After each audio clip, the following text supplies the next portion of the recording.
Anong mensahe ang kailangang marinig ng mga Aquarius sa period na to? Pwedeng nangyayari na itong magiging reading natin or mangyayari pa lang. Kung hindi man para sa inyo, itong magiging reading natin, di baka para sa someone na malapit sa inyo o sa someone na kakilala niya mismo. Baka may lumabas na gender mamaya. Gawin nyo na lang energy, masculine at feminine energy. Pwede rin naman na wag nyo nang pansinin ang gender. Di ko masasabi kung anong magiging reading, kung positive ba o negative. Depende sa kung anong mapipick up kong energy. Walang masama kung papanoorin ang Sun, Moon at Rising sign kasi baka alin man sa mga yan ay mag-resonate na sa sitwasyon nyo. So, dito, nagtaka ako puro court cards, ano? Ito, sabi ko, Page of Wands. Sa isip ko, Page of Wands nung nakita ko. Tapos, Knight of Swords. Page ulit of Swords. Tapos, nung kinlarify ko to, sabi ko, sa isip ko, court card na naman. Ito, Queen of Pentacles. Kasi kung isa dyan ay court card, isa lang, yun na yung bida natin. Kaya lang, lahat sila ay court card. So, energy na lang. Energy sila lahat. Wala pa tayong bida sa ngayon. At court card nga sila lahat. Oh, court card din to. Grabe rin, oh. Lahat na ay court card, oh.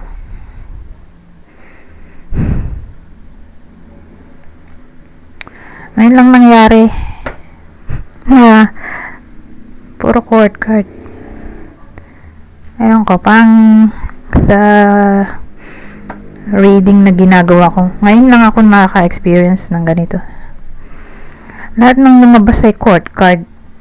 Pag court card kasi, ibig sabihin, maraming mga tao na maaaring maka-apekto or nakaka-apekto na sa sitwasyon or magiging sitwasyon ng Aquarius.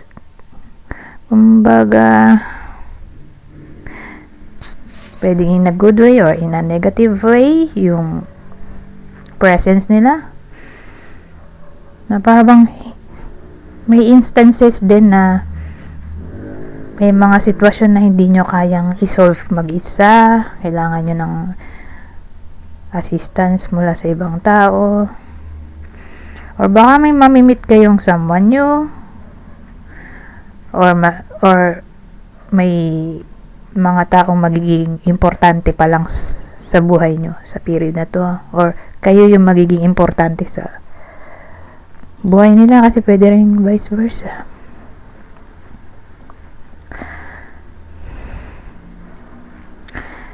Kaya lang kasi daming court card naman ito eh. Naubos na tuloy yung aking knowledge.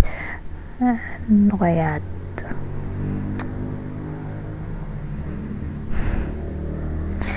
So sa case na to, maganda siguro kung dagdagan ko na lang ng ibang deck.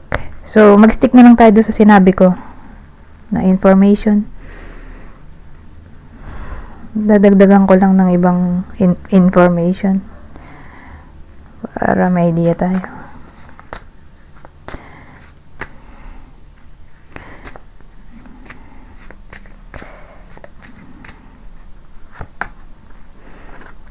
So tungkol saan ba yung sinasabi ko?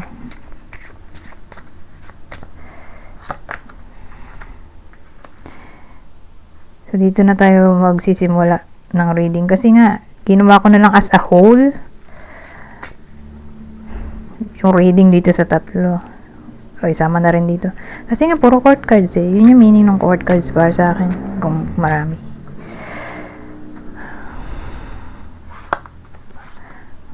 Three.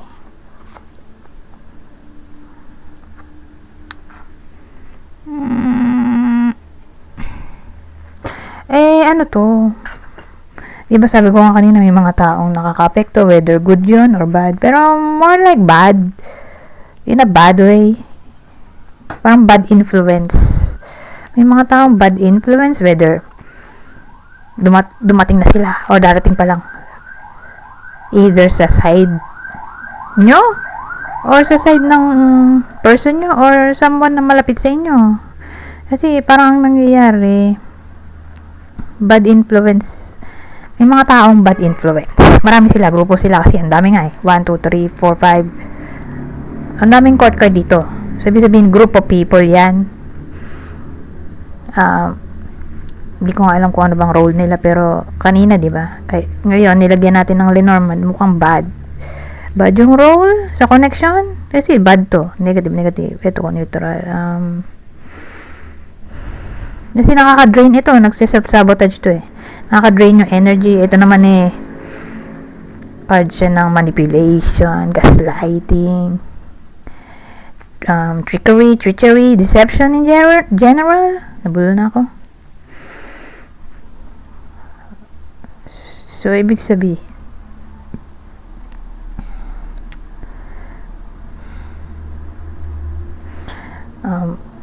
whether dumating na itong mga to or darating pa lang, expect na natin na may mga taong makaka-apekto sa magiging desisyon ng iba sa inyo or ng person nyo or malapit sa inyo na parang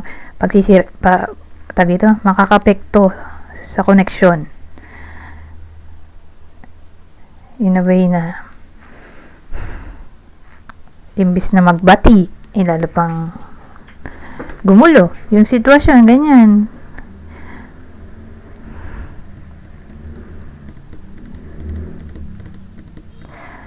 Kumbaga negative yung environment dito. Kasi may 3 tayo eh. Mukha siyang environment or yun yung buhay nyo. 3i life. Parang may mga negative na tao sa buhay or darating pa nga lang. Dumating na o darating pa lang na maaring maka-apekto sa mental health din siguro, pwede rin itong health in general, mental, physical, spiritual health, basta health.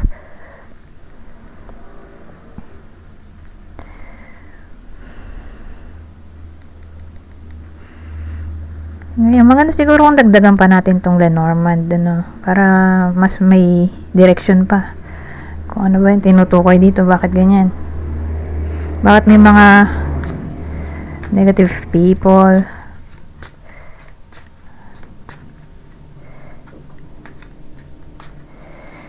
Kasi pwede rin family members, relatives, whether sa side nyo or sa side ng person nyo or nakakilala nyo na malapit sa inyo. Na parang pag-aawayin or chismis, pinagchichismisan kasi nga maraming people dito di ba?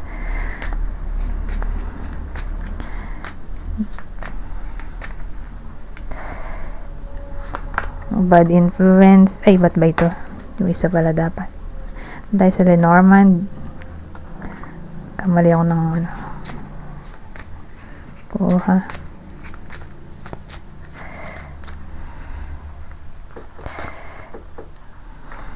Ano bang topic dito? Relasyon ba to? Friendship, career, kapitbahay, etc.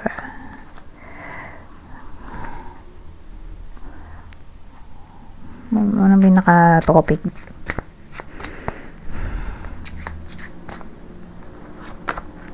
Lalaki may lalaki tayo dito. Pwedeng kayo mismo to na Aquarius or ito yung person nyo or kakilala nyo in general. Basta bida, ito yung bida. Pero kung babae, pwede rin naman kung extrovert siya. But anyways,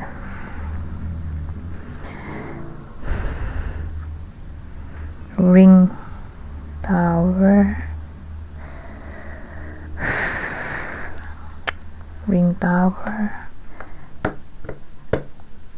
so inisip ko ano ba to, relasyon o career.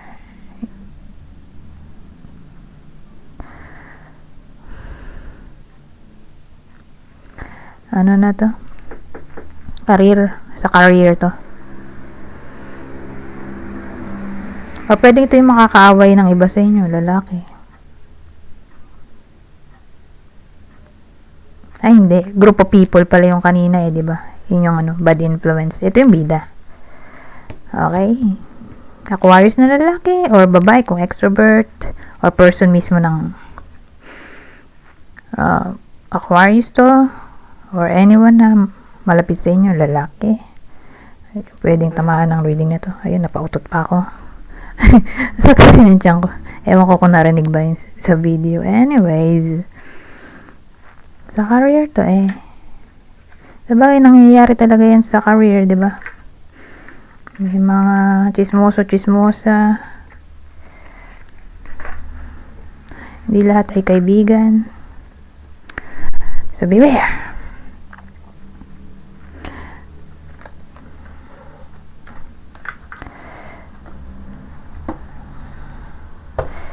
Ngayon, dito na tayo sa Knight of Swords. So, pwede magdugtong sila, pwede rin hindi. Pero madalas magkarugtong. Pero may chance pa rin nga na hindi sila magkarugtong. Tingnan natin.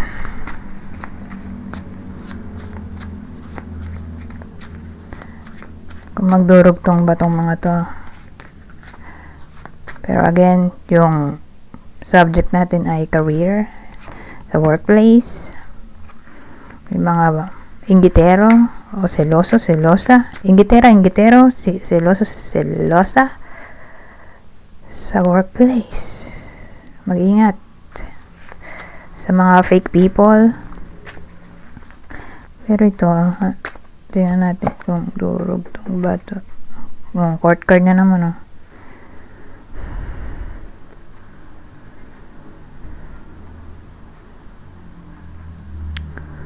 Knight of Swords, 9. Knight to, 9. 9 of Pentacles dito, King of Swords.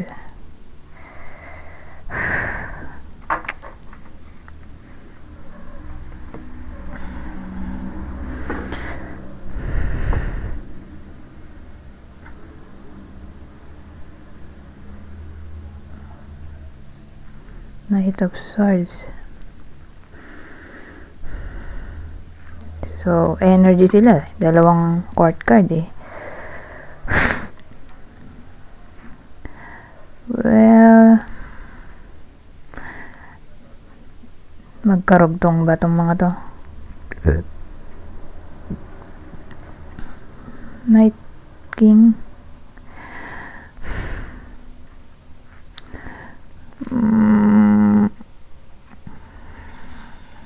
Oo.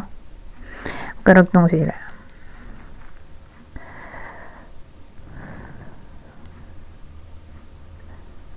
So, ang dating sa akin,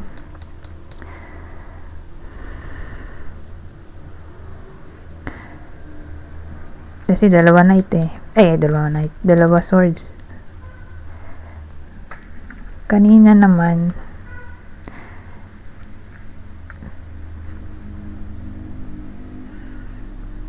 dalawa pentacles. So, mukha nga talagang workplace. Pero this time, ang dating sa akin, iko-confront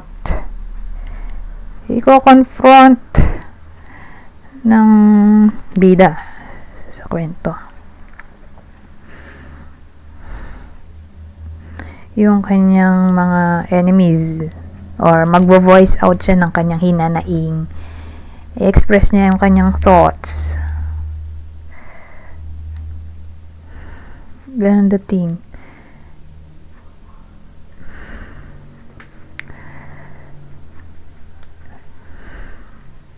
Papakatotoo siya sa sarili niya.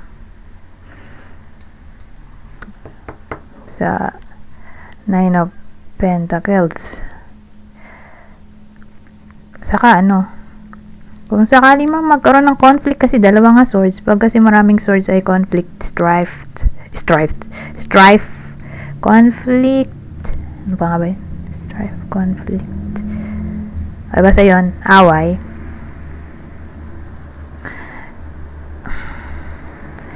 Ang dating sa akin, kung sakali man, na ganun nga, may confrontation na maaaring mangyari, or awayin yung bida natin, binuli dito, mananatili pa rin siyang may composure. Teka, hanapin ko sa internet. Minsan nagsasalita ako ng mga kung ano-ano, hindi ko rin alam kung ano meaning. Composure? Sabi sa dictionary, Oxford Languages, the state or feeling of being calm and in control of oneself. O, tama. Nananatili yung composure nga. So, similar o synonym, self-control, self-possession, self-command, calmness, equanimity. Ayun. Yung coolness, self-assurance. Mananatili pa rin siyang kalmado. Self-confidence na lang to. Mananatili pa rin siyang in control. Dahil alam niya sa sarili niya na totoo siya sa sinasabi niya. O hindi niya kailangan magpanggap para magustuhan. Totoo siya sa sarili niya or sa ibang tao, ganun. Hindi siya fake. So, ganun ang mangyayari dito. Ko-confront niya or awayin siya or ibubuli. Tapos, siguro, isusumbong niya sa HR or ko-confront niya mismo yung mga bully.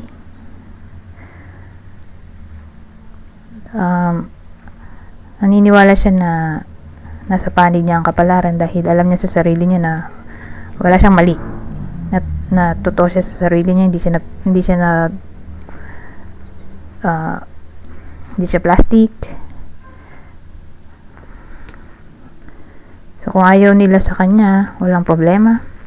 So again, mukhang ko-confront dito, may confrontation na maaaring mangyari or bullying, pero kung may bully man or awayin yung bida natin, may pagtatanggol niya ang sarili niya. Alam niya sa sarili niyang panalo siya. Ganon. Dito sa Nine of Pentacles. Dahil alam niya sa sarili niya na wala siyang ginagawang masama. Confident siya dito na may pagtatanggol niya ang sarili niya at papanig ang kapalaran sa sitwasyon niya. Anyways, eto, Page of Swords. Kaya to, Page of Swords.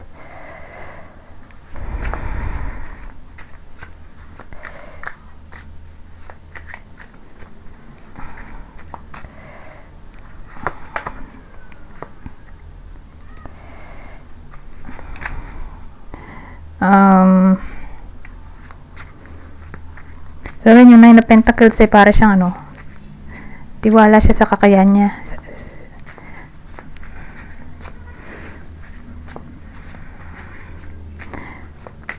May tiwala siya sa kakayahan niya. Ganun. Page of Swords, Seven of Swords ulit.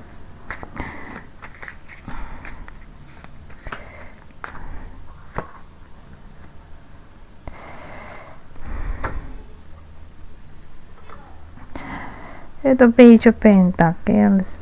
Pero dalawa page, Kasi kapag umuulit yung number or card, pinag-iisa ko na lang yan. So, double page plus Seven of Swords. So, ito na yung future outcome natin. Tatantanan na ba siya? Yung mga kaaway niya sa work? Kasi whether alam niya to or lihim. May lihim na inggit yung mga ka-workmate niya or galit sa kanya. Ito na yung future outcome.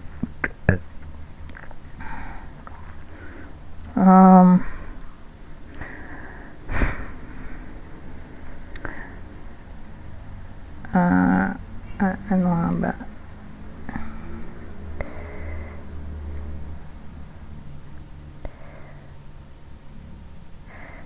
So, ang dating sa akin,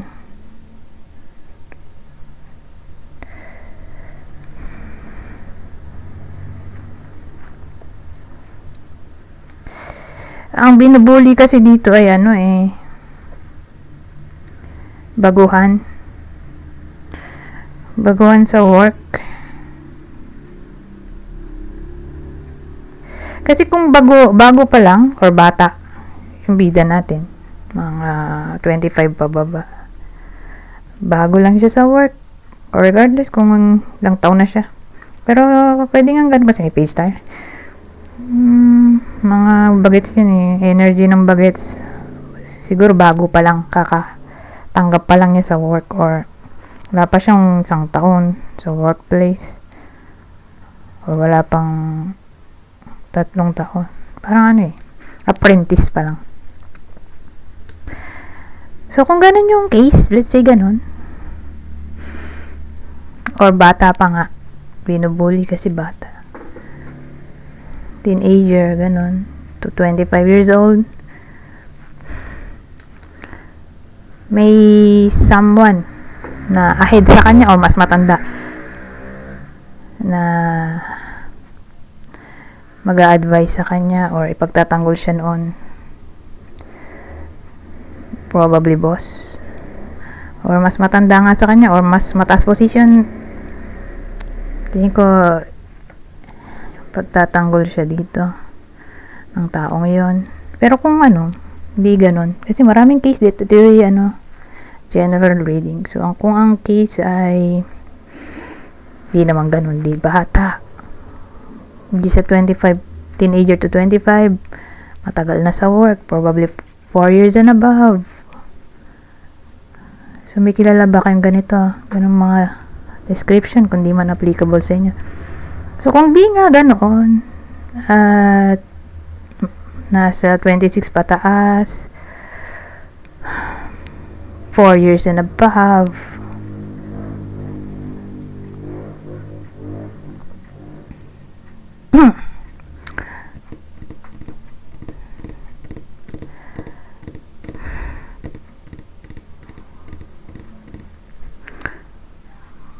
paano nga ba?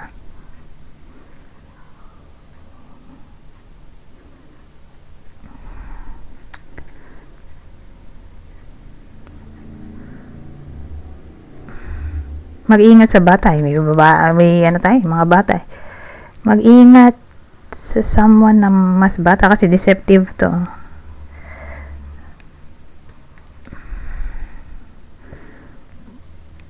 Mas bata sa kanila. Mag-ingat yung bida natin sa anyone na mas bata sa kanila kasi mamaya magsabi sila ng mga hinanaing nila or opinion dun sa mas bata sa kanila. Tapos yung batang yun, batang energy, baka di niya alam fake pala sa kanya, sa bida natin. Tapos yung mga sinasabi niya ay sinasabi nitong bata sa mga kaaway niya. Kasi may 7 of swords kasi tayo parang pinag-iingat. Kasi okay naman dito nagmukhang warning sign to nga. Kasi nga, ang daming pwedeng case So, kung maipanalo niya yung kanyang side, magiging warning sign naman to na mag-ingat sa anyone na mas bata.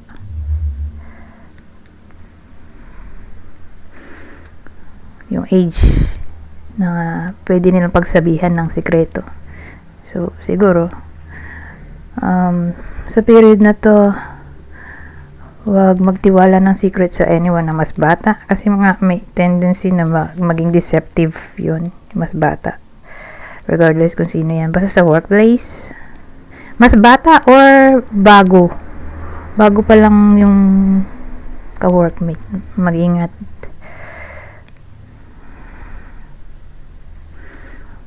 So again, alin man doon sa mga pinagsasabi ko, ang dami sinabi yung pwedeng meaning nito, mga to. Ay, 24 minutes pa. Anyways, dito na tayo mag-end sa last deck ko. So, dito, babasahin ko na lang. Kunin nyo lang ang mensahe na sa tingin nyo ay fit sa sitwasyon nyo. General advice at prediction na to sa period na to. Ito, yung sinasabi ko kanina, yung may assistance dun sa page. May tutulong in times of crisis, mag-advise. Ito. Some assistance will make you succeed. Ito. The bad things will pass. Don't doubt your abilities. O, diba? Ito rin yung kanina dun sa may 9 of Pentacles na sabi ko nga magiging tiwala yung bida natin sa sarili niya at sa kakayahan niya na maipapanalo niya yung side niya. Kung awayin siya, or i-bully, or i-confront niya mismo. Kasi nga, parang may away na maaaring mangyari. Kasi dalawa yung swords Ngayon, use your imagination. Ito. Ni-encourage naman tong imagination sa period na to. Anyways, hanggang dito na lang. Goodbye for now.